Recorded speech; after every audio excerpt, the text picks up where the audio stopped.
오늘 보실 말씀은 누가복음 7장입니다.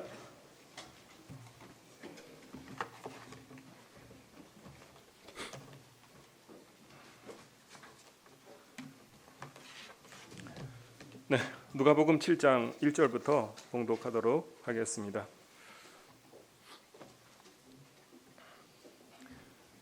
예수께서 모든 말씀을 백성에게 들려주시기를 마친 후에 가버나움으로 들어가시니라.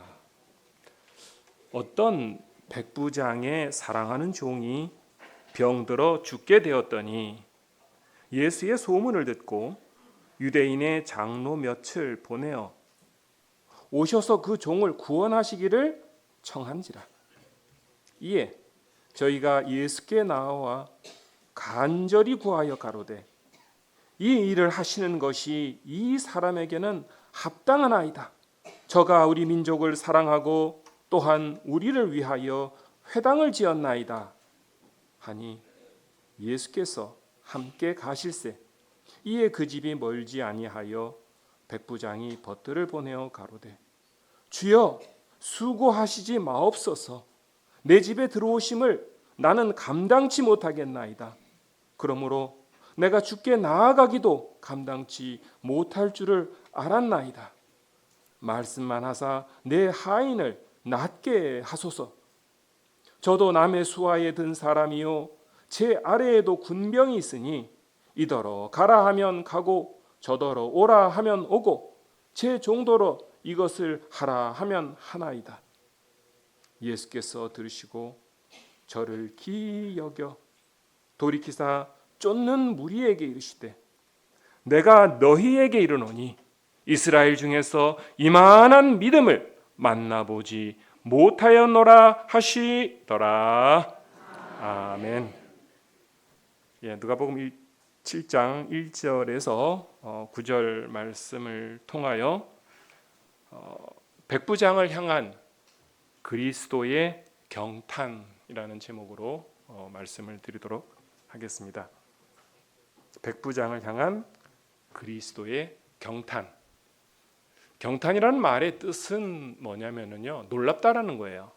놀라운데 우리가 누군가를 깜짝 놀래면 그거는 외부에서 와서 깜짝 놀라게 되잖아요. 그 충격이 외부에 와서. 근데 경탄이라는 것은 그 충격이 내부에서 발현돼 가지고 바깥으로 나가는 게, 같이 놀라는 건 놀라는 건데 바깥으로 나가는 것을 우리는 경탄이라고 말을 하죠. 그래서 예수님께서 특히 누가복음 7장 9절 말씀에 예수께서 들으시고 저를 기이 여겨 돌이키사는 거 뭐예요? 몸을 이렇게 돌렸다라는 얘기예요. 돌이키사 쫓는 무리에게 이르시되, 쫓는 무리는 누구를 말하냐면은 이 당시가 예수님께서 가버나움을 중심으로 해서 갈릴리 지방에 대선교를 하실 때였습니다. 그러니까 시기적으로는 예수님 공생의 3년 반에 한 중간 정도 왔을 때였고요. 얼마 전에 12 제자를 선정을 하셨고 산상 복음을 전하셨고 그리고 다시 가버나움으로 들어오실 이때입니다. 이럴 때에 많은 사람들이 예수와 동행하여 가버나움으로 들어오고 있는데 이때 지금 백부장에 보낸 사람들을 만나게 된 것입니다. 그래서 예수님 뒤에 지금 많은 사람들이 따르고 있어요. 12 제자도 함께 있습니다. 그들을 보고 예수님께서 돌이켜 하시는 말씀입니다. 내가 너희에게 이르노니 이스라엘 중에서도 이만한 믿음을 만나보지 못하였노라. 이스라엘 중에서 이만한 믿음을 만나보지 못하였노라. 이게 사실 이렇게 가볍게 할 말이 아니에요. 예수님 굉장히 깜짝 놀라서 하신 말씀인 것 같아요. 그 말을 들은 사람들 중에서는 예수님의 12 제자들이 있어요. 예수님을 최소한 1년 반 이상, 길게는 2년까지 쫓아다녔던 예수님의 제자들도 있어요. 그들에게 포함해서 하는 얘기입니다. 이 사람의 믿음만한 것을 너희도 갖지 못하고 있구나라고 말하는 것이에요. 그래서 얼마나 예수님께서 경탄하셨기에 이스라엘 중에서 이만한 믿음을 만나보지 못하였다고 말씀을 하셨겠느냐라는 것을 한번 생각해 보고자 합니다.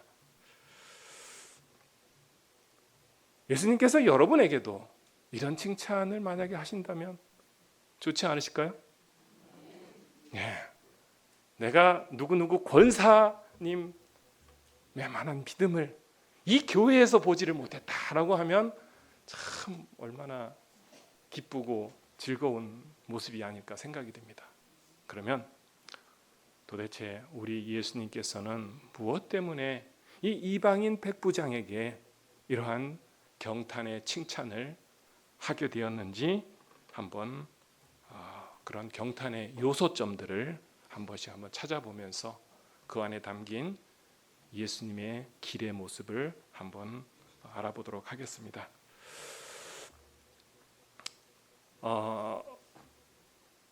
이 말씀을 하기 전에 제가 하나 여러분에게 한번 질문을 한번 해볼게요. 그래서 교회에서 새가족 초청 집회가 있다고 한번 해봅시다. 그래서 한 가정씩 초대를 해오라 그랬어요. 근데 자기 위층에 두 세대가 살고 있어요. 한 세대는 201호는 청년이 사는데 어떤 청년이 사냐면 뭔가를 이렇게 중요하다라고 알려줘도 제대로 듣지도 못하고 그것이 귀중한 것인지 깨닫지도 못하고 도리어 제가 해준 말을 무시를 하고 툭하면 사기당하고 또 자기 기분대로 계획 없이 그냥 막 살고 어떻게 하면 한탕해서 내가 좀 돈을 좀 벌까.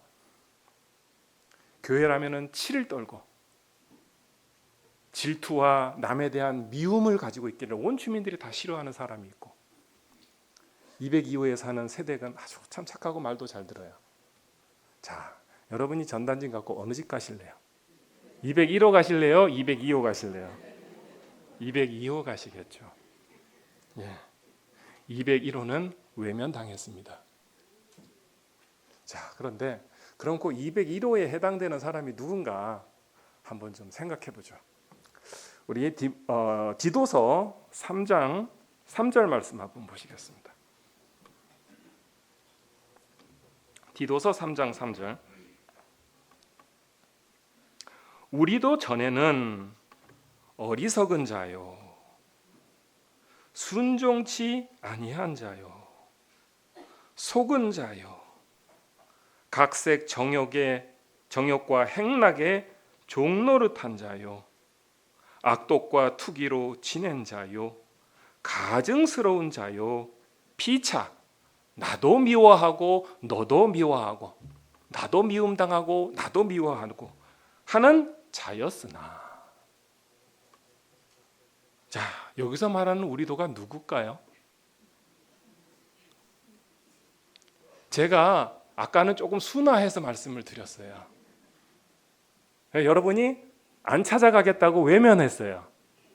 자, 그 사람들로 해당되는 사람이 여기 지금 나오고 있는데 여기서 우리도는 누구냐면 디도서 1장 4절을 보게 되면 같은 믿음을 따라 된 나의 참 아들 디도에게 편지하노니. 사도 바울이 자기의 참 아들이라고 하는 디도에게 보낸 편지이기 때문에 여기서 말하는 우리는 사도 바울과 디도를 말을 해요. 여러분이 사도 바울과 디도를 외면한 사람들이에요. 대단하신 분들입니다.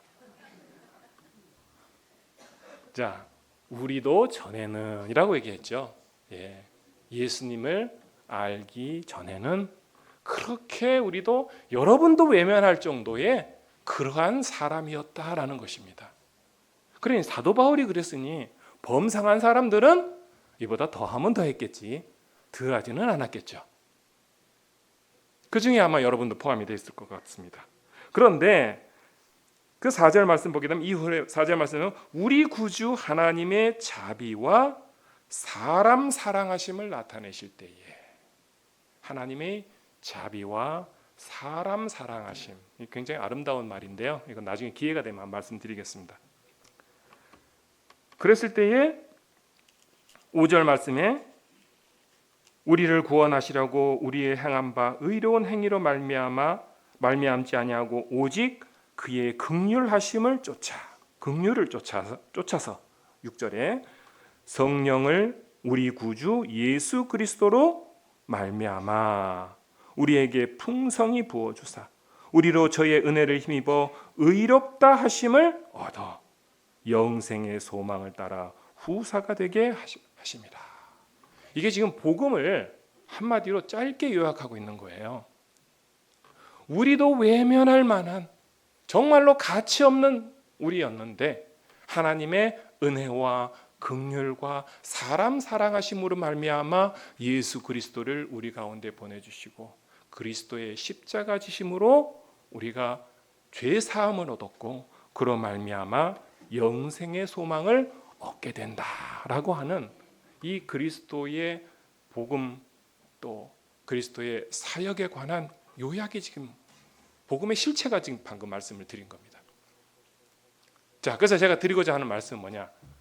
예수님의 이러한 사역을 과정을 보시고 그러고 나서 우리 본문에 나오는 이 백부장의 모습을 다시 한번 보시겠습니다.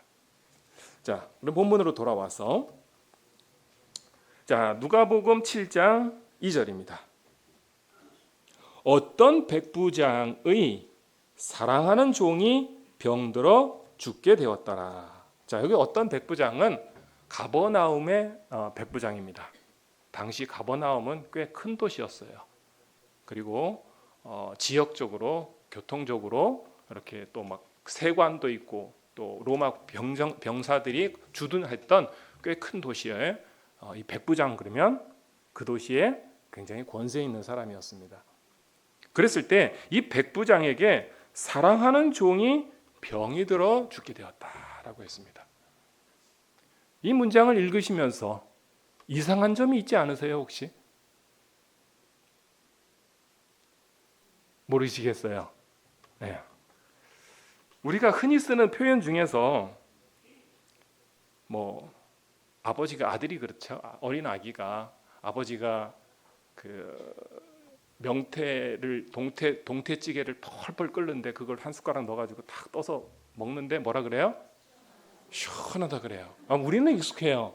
근데 아들은 그게 왜 시원하지? 알 수가 없어요. 네, 그런 말과 비슷해요. 옛날에 그 제가 노래 가사 중에 하나서 작은 거인 김수철의 작은 거인 혹시 아세요? 예, 그 뭐지 나도야 간다 그러면서 기타 들면서 팔짝팔짝 뛰면서 그런 아마 기억하시는 분들이 있을 거예요. 근데 그게 말이 좀 이상하지 않아요? 거인이면 거인인데 왜 또 작은 거인이요? 그렇죠? 이제 그런 문장이 지금 여기 들어 있어요. 뭐가 들어 있어요? 사랑하는 종. 아니 종을 사랑한다는데 그게 뭐가 문제야? 라고 할 수 있겠지만 여러분 종은 당시에 재산이나 도구였지 인격적 사랑의 대상이 아니었습니다. 그 당시에 종을 사랑한다라고 하는 것은 감히 생각지 못할 말인 거예요. 왜? 종은 도구였고 그 사람 종을 소유한 사람의 재산이었기 때문에 죽여도 뭐라 그러는 사람이 없어요. 팔을 잘라도 뭐라 그러는 사람이 없어요. 오늘날에도 그런 면이 있습니다. 인도에 가면 불가촉 천민이라고 있어요.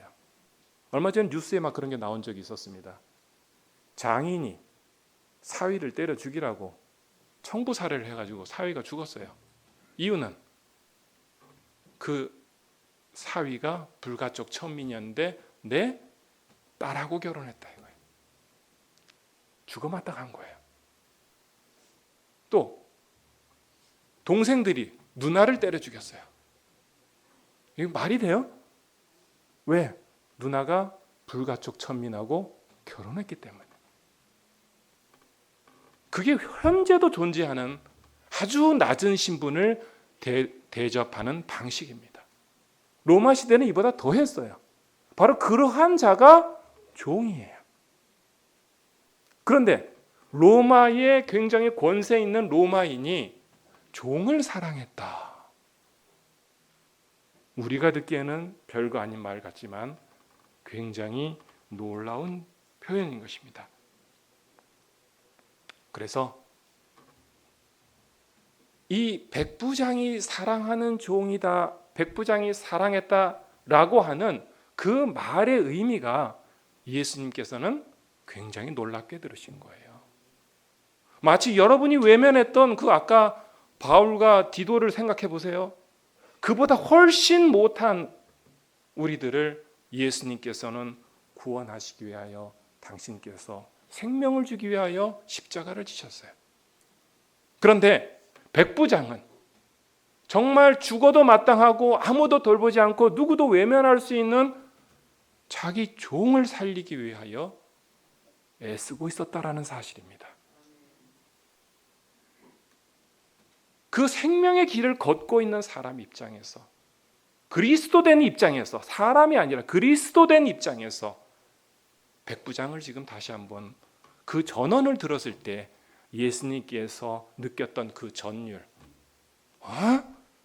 종을 사랑한다고? 라고 하는 느낌이 아마 말씀을 묵상하다 보면 느껴지게 돼 있어요. 그냥 평범한 말이 아니에요. 좀 느껴지세요? 네. 그래서 그래서 백부장이 사랑하는 게 두 가지가 나와요. 여기서 2절 말씀에 백부장이 종을 사랑했다고 나오고요. 그리고 또한 유대인의 장로들이 와서 5절에 저가 우리 민족을 사랑했다라고 나와요. 저가 우리 민족을 사랑했다. 유대 민족을 사랑했다는 내용입니다. 그런데 그 당시에 로마는 가장 번성할 때였어요. 로마 시민권의 그 자부심이라는 건 이루 말할 수가 없어요. 세상에 이유 없는 사랑은 없습니다. 그렇죠?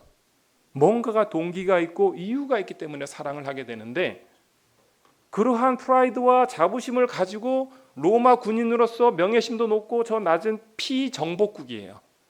피정복국의 민족을 사랑할 이유가 뭐가 있을까요?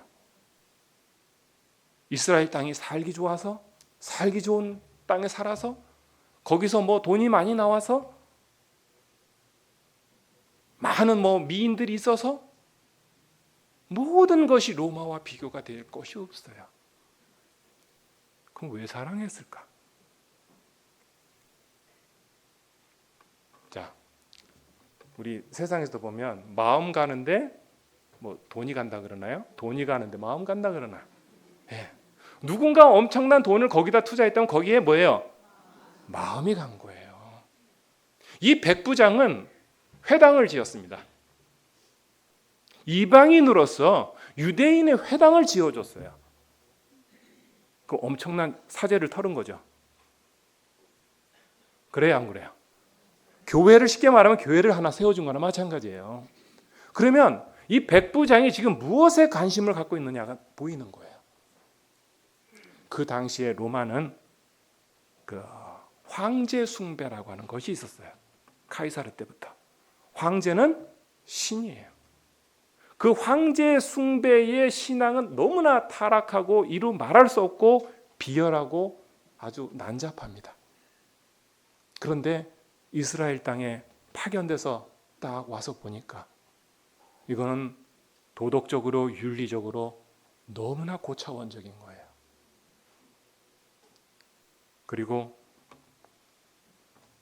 하나님이라고 하는 절대 유일신은 인격적이에요. 그러한 유대인의 신앙을 보고 나서 백부장은 아마 감탄을 한 것이 아닌가라는 생각이 듭니다. 그래서 그러한 신앙을 살아가고 있는 유대 민족을 사랑했기에 그들을 위하여 회당을 지어준 것이 아닌가라는 추리를 해보게 됩니다. 물론 제 생각이 틀릴 수도 있습니다만 저는 그렇게 보입니다.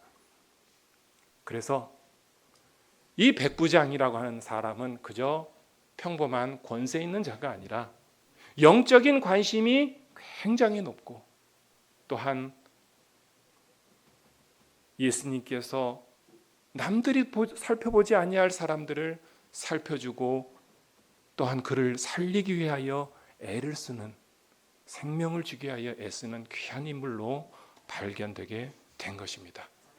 이것이 바로 예수님께서 백부장에서 본 첫 번째 감탄의 요소가 아니었을까라고 생각을 해보게 됩니다. 자, 다시 한 번 더 말씀을 드리지만 정리해 보면, 높은 자가 낮고 천한 죽어가는 자를 사랑해서 살리고자 했다는 말. 높은 자가 천한 죽어가는 자를 사랑해서 살리고자 했다는 면. 이 면이 예수님께서 가지고 있는 마음이었고, 백부장이 가지고 있었던 마음이었던 것입니다. 그래서 예수님께서는 감탄하셨다라고 하는 것을 생각해 볼 수 있습니다. 두 번째, 이방인이 회당을 지었다라는 것입니다. 이방인이 회당을 지었다라는 것은 뭐냐면, 당시 유대인은 그 신앙으로 이루어진 국가라고 볼 수도 있거든요. 그래서 유대인들에게 가장 필요한 것이 무엇이었냐면 신앙이고, 그 신앙을 하기 위해서 가장 필요한 곳이 어디였어요? 회당이었습니다. 그래서 회당에서 모이고 교육하고 또 배우고 또 결정하고, 그러한 모든 일들이 회당에서 벌어졌습니다. 그래서 외국에서 우리나라의 초기 선교사들이 왔을 때 제일 먼저 한 것이, 한국에서 제일 필요한 것이 무엇인가 라고 봤을 때, 한국을 사랑하는 마음에서 학교를 먼저 지어야지 되겠구나, 이 사람들을 위해서 병원을 지어야지 되겠구나, 그게 바로 선교사들이 시작한 것과 똑같은 동일한 마음으로 회당을 지었다는 것을 볼 수가 있습니다. 그래서 예수님께서는 이 갈릴리 선교 시기에 이 가버나움이라고 하는 도시에서 중심으로 해서 밖에 나가서 활동하시고, 가버나움으로 돌아오시고, 밖에 나가서 활동하시고 가버나움으로 돌아오시고, 그리고 이 회당 안에서 중풍병자도 고쳐주시고 손 마른 자도 고쳐주시고, 또 회당에서 가르치기도 하시고. 그런데 아주 놀라운 충돌이 나타나는 모습이 있어요. 이 회당을 누가 제공한 거예요? 이방인이 제공해 준 거예요. 이방인이 예비해 준 장소에서 예수님께서 하나님의 말씀을 선포하고 사람들의 마음을 전인적으로 변화를 시켜주는 그러한 치유를 행하셨다는 것입니다. 그런데 그 뒤에 나오는 세례 요한의 말이 나와요. 이 누가복음 7장 말씀에는 오실 그이가 당신이 오니까 내가 기다리오리까. 세례 요한은 뭐예요? 길 예비자잖아요. 세례 요한은 예비자로서 예수님께 의심을 던지고 앉았는데, 물론 그 뒤에 나온 사건이라고 하지만 예수님은 통시적으로 세상을 보십니다. 시간을 초월해서 보신다 이 말입니다.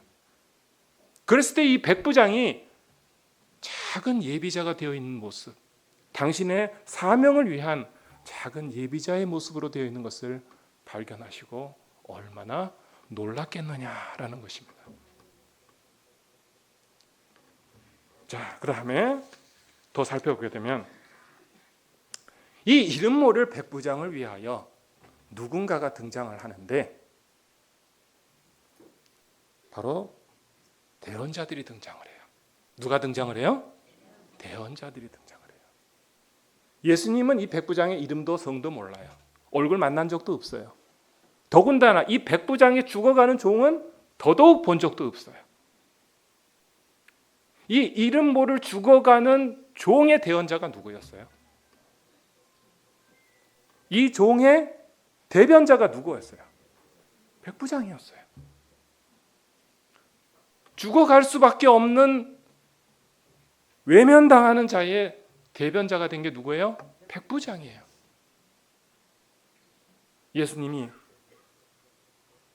요한일서 2장 1절에 파라클레토스였어요. 변호사였어요. 대언자였어요.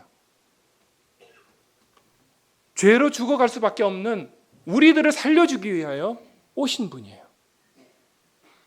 그러니 이 백부장을 말과 행함을 통하여 당신의 사명의 희미한 그림자를 보셨을 때 감탄할 수 밖에는 없었을 것입니다. 그리고 또한 거기서 끝나지가 않았어요. 이번에는 또 누가 등장하냐? 누가 등장해요? 유대의 장로들이 등장해요.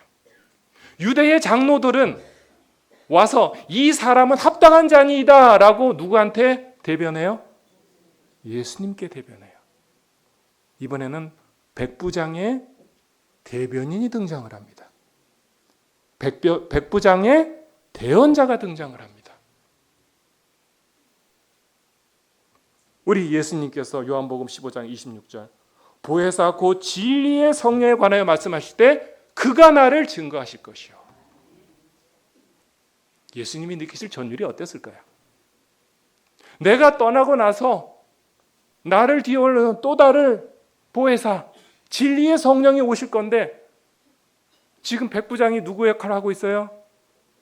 예수님이 봤을 때 보혜사의 역할을 하고 있고 대변인의 역할을 하고 있고 그 대변인을 위한 대변인들 유대의 장로들이 와서 지금 자기한테 말하고 있으니 당신이 가야 할 그 길에 그림자를 발견하고 계시니 얼마나 놀라셨겠어요.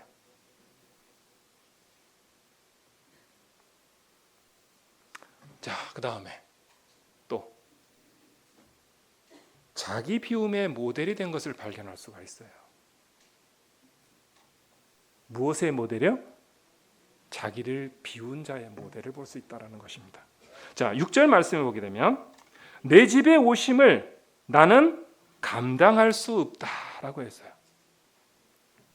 여기 의미를 두 가지로 볼 수 있긴 하지만 내 집에 오심을 나는 감당할 수가 없습니다. 누가 감당 못한다고요? 네, 백부장이 감당 못한다고. 네, 한 가지 면으로 먼저 살펴보면 당시에는 예수님께서 세리들과 죄인들과 식사하면 바리새인들이 뭐라 그랬어요? 막 손가락질 해대면서 저런. 예, 그거 누가 감당할 일이에요? 만약에 예수님께서 이방인의 집에 들어가서 식사를 한다면 예수님께서 정결법을 위배하고 그 음식법을 위배를 했다 그런다면 누가 감당할 일이에요? 그 수모는, 그 지적은 예수님이 감당할 일인데 왜 백부장이 나는 감당하지 못한다고 말을 했을까요? 백부장은 아무 상관없어요. 그는 권세가 너무 있어가지고요.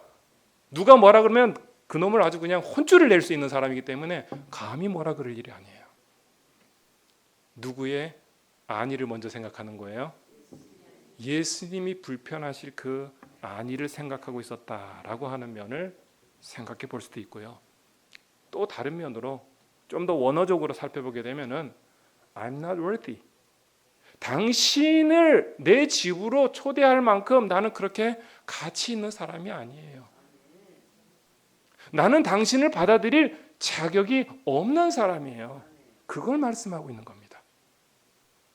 내 집에 오심을 나는 감당할 수 없습니다.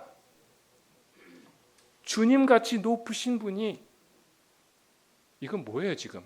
주님의 영적 권위를 인정한 것을 전제로 해서 나올 수 있는 말이다 이 말입니다. 그렇기 때문에 나는 감당할 수 없습니다. 그리고 7절 말씀에 내가 주께 나아가기도 감당치 못할 줄을 알았나이다 라고 말하는 거예요.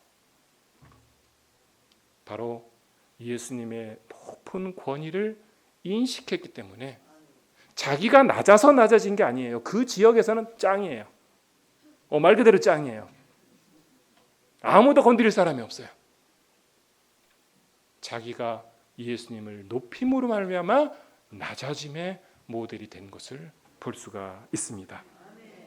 빌립보 2장 6절 말씀 보게 되면 그는 근본 하나님의 본체시나 하나님과 동등됨을 취할 것으로 여기지 아니하시고 오히려 자기를 비어 종의 형체를 가져 사람들과 같이 되었다. 하나님과 동등된 권한, 짱입니다. 누가 건들 수 없는 예수님이셨어요. 그리스도셨어요. 그런데 사람들의 생명을 살리기 위하여 자기를 낮추어 죽어갈 수밖에 없는, 죽음을 체험할 수밖에 없는 사람과 같이 되어 낮추신 분이 바로 우리 그리스도 예수님이십니다. 그러니 이러한 이방 백부장의 깨달음 아래 얼마나 우리 예수님께서 깜짝 놀라셨겠어요. 그리고 순종의 모델이 되었습니다. 8절 말씀에 보게 되면 저도 남의 수하에 든 사람이고 이러면 이런다, 내가 가면 이런다 저런다 이런 얘기를 막 하고 있죠. 저도 남의 수하에 든 사람이요 제 아래도 군병이 있으니 이더러 가라 하면 가고 저더러 오라 하면 오고 제 종도로 이것을 하라 하면 하나이다. 이 말을 왜 해요? 예수님이 군대를 안 가봐서 그걸 몰라서 설명하는 거예요? 그건 아니죠. 이더러 가라 하면 가고 그게 바로 나라는 겁니다. 당신이 말씀하시는 대로 내가 순종하겠나이다. 백부장이 지금 그 말을 하고 있는 거예요. 간접적으로. 예수님께서 저는 이 말씀을 읽을 때에 머릿속에서 꽉 떠오른 말씀이 이 말씀입니다. 누가복음 22장 42절입니다. 아버지의 뜻이여거든 이 잔을 내게서 옮기소서. 그러나 내 원대로 마옵시고 아버지의 원대로 되기를 원하나이다. 절대 순종을 하여 아무리 어려운 길이라도 행하겠나이다 라고 하는 예수님의 겟세마네 동산에서의 그 굳은 맹세의 기도문입니다. 예수님께서는 당신이 가고 있는 그리스도로서의 가고 있는 그 길의 모습을 한 이방인에서 발견을 했기에 너무나 놀라서 뒤돌아서 쫓아오는 사람들에게 말합니다. 내가 이스라엘 중에서 이만한 믿음을 보지 못하였느니라. 이제 이 말이 얼마나 예수님께서 전율로 하신 말씀인지 좀 감이 오세요? 네, 그렇습니다. 예수님의 놀라심은, 예수님의 경탄하심은 너무나 자연스러운 일이었습니다. 그리스도의 사명, 중보자의 사명을 뜻밖의 인물에서 발견하시고 크게 기뻐하신 것입니다. 그렇다면 처음에 질문 드렸죠. 여러분에게 향하여 이만한 믿음을 내가 보지 못하였노라. 어느 권사님에게, 어느 장로님에게 우리 주님께서 경탄하신다면 그분의 삶 가운데, 나의 신앙 가운데 그리스도의 모습이 발현되어야 되는 것입니다. 뭐 되어야 된다고요? 발현되어야 되는 거예요. 그 모습이 발현되었을 때 누군가 발견하게 되겠죠. 그 발견하는 사람의 믿음은 쑥쑥 자라게 됩니다. 그것을 깨달으세요. 그러면 우리 주님께서 아주 기뻐하시며 여러분의 믿음을 칭찬하게 되실 줄 믿습니다. 그러한 그리스도의 모습이 가득한 우리 성도님 되시기를 축원드립니다. 감사합니다.